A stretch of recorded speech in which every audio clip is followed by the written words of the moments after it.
Sir ये अजीब प्रथा हो गई है, जो भी विजेता आता है या तो ऐसे ऐसे हाथ घुमाएगा या ऐसे ऐसे करेगा। देवी जी, ऑल द बेस्ट यू। कौन है? दीदी हैं ये भी? ये मेरी माता जी है। ओ माता जी, प्रणाम प्रणाम। धन्यवाद धन्यवाद। Please sir. देखो समझो, मेरे सामने हॉट सीट पर आ गए हैं नई दिल्ली से एक एंटरप्रेन्योर, जिनका नाम है आदित्य बोस। आदित्य जी, बहुत बहुत बधाई आप। Thank you so much sir. और आपके पार्टनर के रूप में आपकी माताश्री आई हुई हैं। प्रणाम करता हूं आपको और बहुत बहुत स्वागत आपका हमारे इस कार्यक्रम में। जिस तरह से आपने अभी ऐसे ऐसे किया, मुझे लगा कि आप उनकी दीदी हैं। सर इससे मैं बहुत खुश हो गई, आपने मुझे दीदी बोला। अभी तक बहुत बहुत स्वागत आपका। Thank you sir. और आपका आशीर्वाद बना रहे। तो फिल्में वगैरह देखने का समय मिल जाता है आपको? सर मुझे फिल्में देखने का बहुत शौक था, है अभी भी है, बस अब समय नहीं मिलता। जी जी। तो सर ऐसा हुआ मेरे साथ कि मुझे बहुत सारे डायलॉग्स भी याद हो गए और फिर धीरे धीरे मैं थोड़ी बहुत बॉलीवुड एक्टर की मिमिक्री भी करने लग गया। अच्छा, हाँ सर। आप किसकी मिमिक्री कर सकते हैं? सर मैं बॉलीवुड एक्टर्स में नाना पाटेकर जी, सनी देओल जी, अमरीश पुरी जी, सैफ अली खान और ऋतिक रोशन की कर लेता हूँ। किसी एक की चुन करके हमको बताइए। ठीक है सर, मैं थोड़ा इसको केबीसी थीम बनाऊंगा। हाँ जी हाँ जी। तो समझिए नाना पाटेकर अभी यहाँ पे हॉट सीट पे बैठे हैं, तो वो ऐसा कुछ कहते।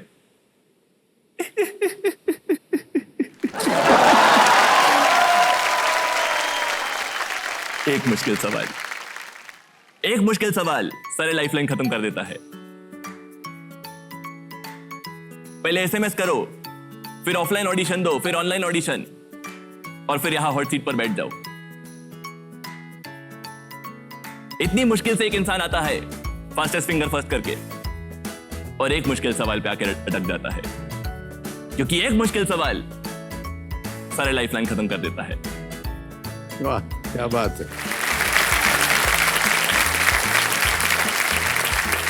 सनी देओल, ये मजदूर का हाथ कात्या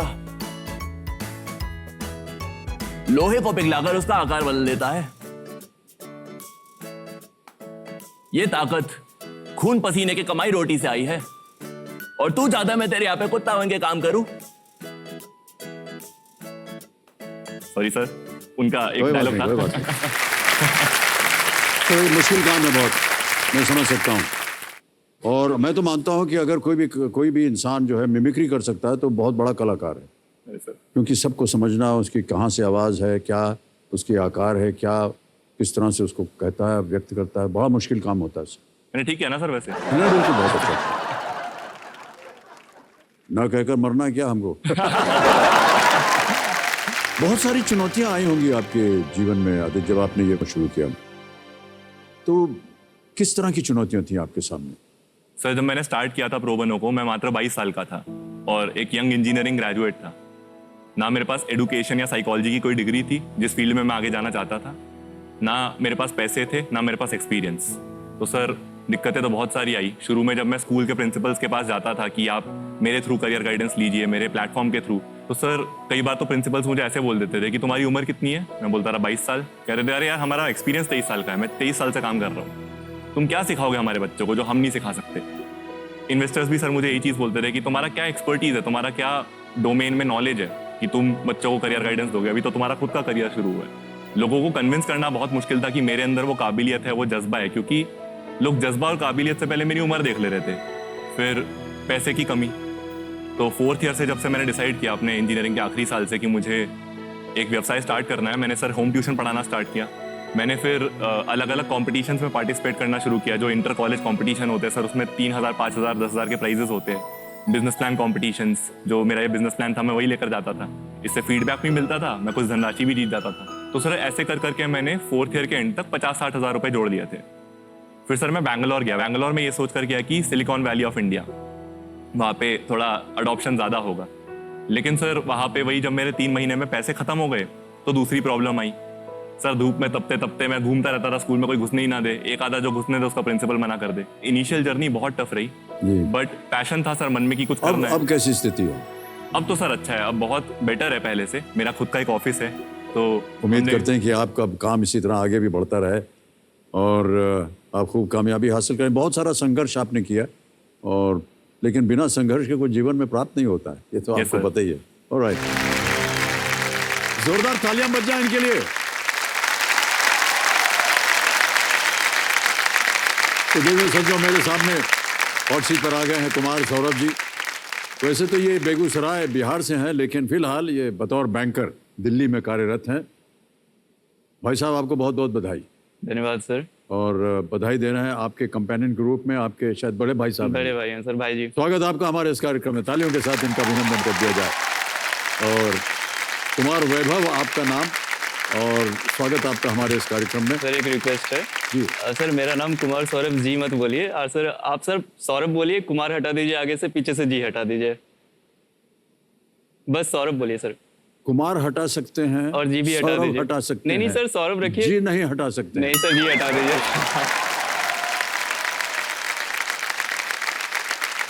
सर हम ऐसा इसलिए नहीं कह रहे हैं कि आप सर अमिताभ बच्चन हैं, आप सर काफी बड़े हैं सर उम्र में, नहीं, इसलिए हम बहुत छोटे हैं। नहीं। सुनिए, हमारी बात सुनिए। हम जी नहीं हटा पाएंगे, क्योंकि उनको हटाने से फिर हम अपने संस्कार को नहीं हटा सकते हैं।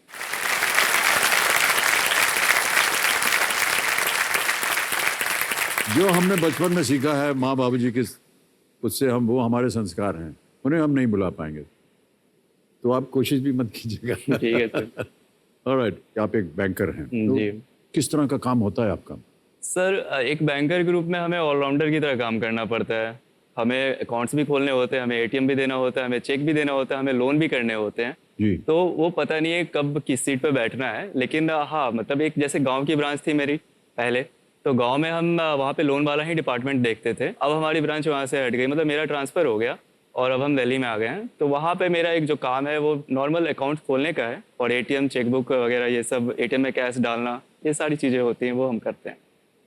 क्या अच्छा लगता है आपको अपनी नौकरी में या सर, अपने काम में?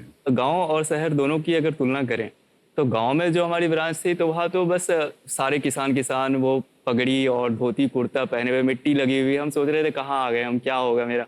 जब अंदर गए तो मतलब मतलब अजीब सी बात ही लगी कि किसान हमें बाबूजी बोलते थे, और वो भी मतलब काफी उम्र होती थी उनकी, लगता था कि ये बाबूजी क्यों बोले, हम मना करते थे कि बाबूजी मत बोलिए। कहाँ था ये गांव? ऐसा क्या? सर ऐसा भी नहीं है कि गांव बागपत में है, उत्तर प्रदेश में, नीरपुरा गांव है, नीरपुरा नाम है। तो मतलब थोड़ी सी लैंग्वेज अलग थी, और कुछ ज्यादा बूढ़े होते थे, उनके दांत नहीं रहते थे, तो थोड़ी सी वो समझ में नहीं आता था।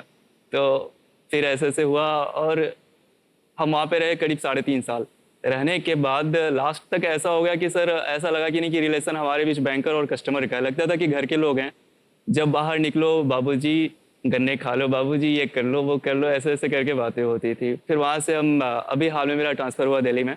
यहाँ पे सर एक चीज़ जो खुशी की बात होती है कि जो कंपनी होती है, कंपनी के एम्प्लॉय होते हैं, एम्प्लॉय के बहुत सारे अकाउंट्स होते हैं हमारे यहाँ बैंक में। तो उनकी सैलरी जब आने वाली होती है तो वो हमसे पूछते हैं कि सर सैलरी कब आने वाली है, हमारे पास पैसे ख़त्म हो गए, वाइफ का बर्थडे उसे गिफ्ट देना है, तो आप बता दो सैलरी कब आएगी। तो जैसे ही ऐसे बात करते हैं, हम फ़ोन करते हैं, पता करते हैं, वो सीट भेज देते हैं, एक्सेल सीट होती है, और वो सैलरी आती है, और हम उनको सैलरी क्रेडिट होने के बाद तुरंत फ़ोन करते हैं, बोलते हैं भैया आप ले लो अपनी वाइफ के लिए जो भी आपको लेना है।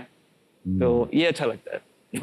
कभी आपने अपने जीवन में कोई ऐसा रोमांटिक गाना, किन्हीं को, समझ गए ना आप मैं क्या बोल रहा हूँ? हाँ सर, समझ गए। सुनाया हो या नहीं सर, गाना तो आता नहीं है, अपना गाया हम खुद बर्दाश्त नहीं कर पाते हैं, किसी और को क्या सुनाएंगे सर।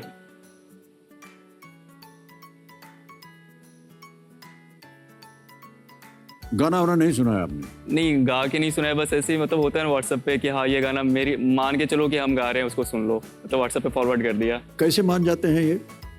मानना पड़ता है सर, और क्या तरीका है, मतलब कुछ तो कर रहा है। इतना लगाव है कि आपने बोल दिया और उन्होंने सुन नहीं लिया और सर, हो गया लगाओ आपका? लगाओ नहीं है सर, उसको पता है हम ज्यादा आलसी हैं। कौन है ये मोहतरमा? हाँ सर, एक है, लड़की है। तो हाँ सर ये बताइए कि बिना गाने के कैसे मुलाकात हो गई आपकी? ये गाने से सर ऐसे हम मिले थे, एक ऐप था उसके थ्रू, वहाँ से फिर दिल्ली में मिले पहली बार।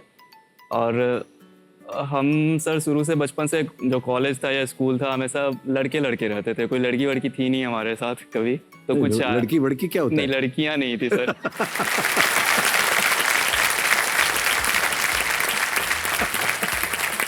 जी जो दोस्त थे मेरे उनको पता था कि बहुत ज़्यादा शर्मीला है, इसे पता नहीं कैसे बात करनी होती। पहली बार जब बात करने जा रहे थे, मिलना था, तो वो हमें मतलब एक दिन पहले से ट्रेनिंग दे रहे थे कि कैसे बात करनी है, क्या करना है, क्या पहनना है, कैसे बाल रखने हैं, कैसे चश्मा पकड़ना है, ये तक सब ये सब सिखाया गया हाँ, आपको? अच्छा। उसका प्रेशर अलग था। तो हम मतलब जब गए मिलने के लिए तो सब कुछ भूल गए।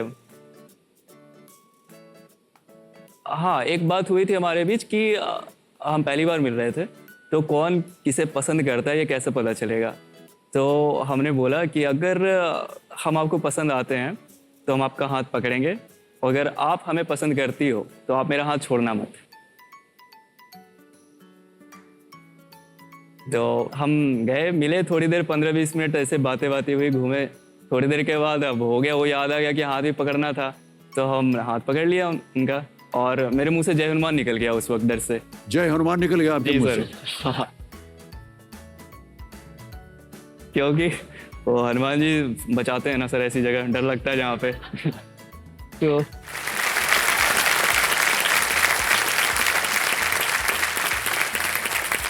तो सर जैसा हुआ तो उसके हिसाब से उसने छोड़ा नहीं हाथ। करीब हो गए आधे मिनट तक ऐसे ही पकड़ा रहा। फिर हम बोले कि अब छोड़ दो, समझ गए। हो गया।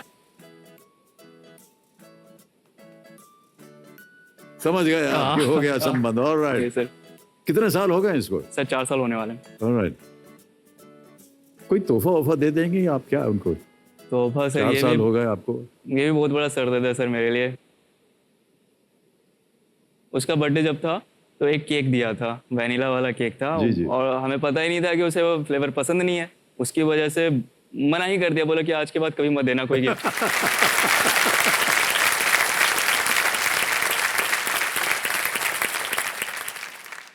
तो आप सर क्या गिफ्ट देते हैं? कुछ आइडिया हमें दे दीजिए तो हम पता चल जाए तो हम भी कुछ वैसा करेंगे। सर हमारे यहाँ भी ऐसा है कि कोई ऐसी प्रथा नहीं है कि क्या गिफ्ट देना है क्या नहीं देखना है। जी। पत्नी हमारी ज़्यादा इस मामले में महंगी चीज़ें जो है वो नहीं खरीदती हैं। अच्छा। उनके लिए केवल पूछ लेना या हंस के बात कर लेना या जी जी। कुछ एक ऐसा ही कोई इशारा हो, एक गुलाब का फूल हो, या केवल बस बात ही कर लेना। जी सर, जी सर। जितनी महिलाएं कह रही हैं ये तो बड़ी बुरी आदत है, इनको मांग लेना चाहिए तो कुछ बड़ा। छोटी छोटी चीज़ें होती हैं जीवन में जी। जो ज़्यादा प्रभाव डालती हैं।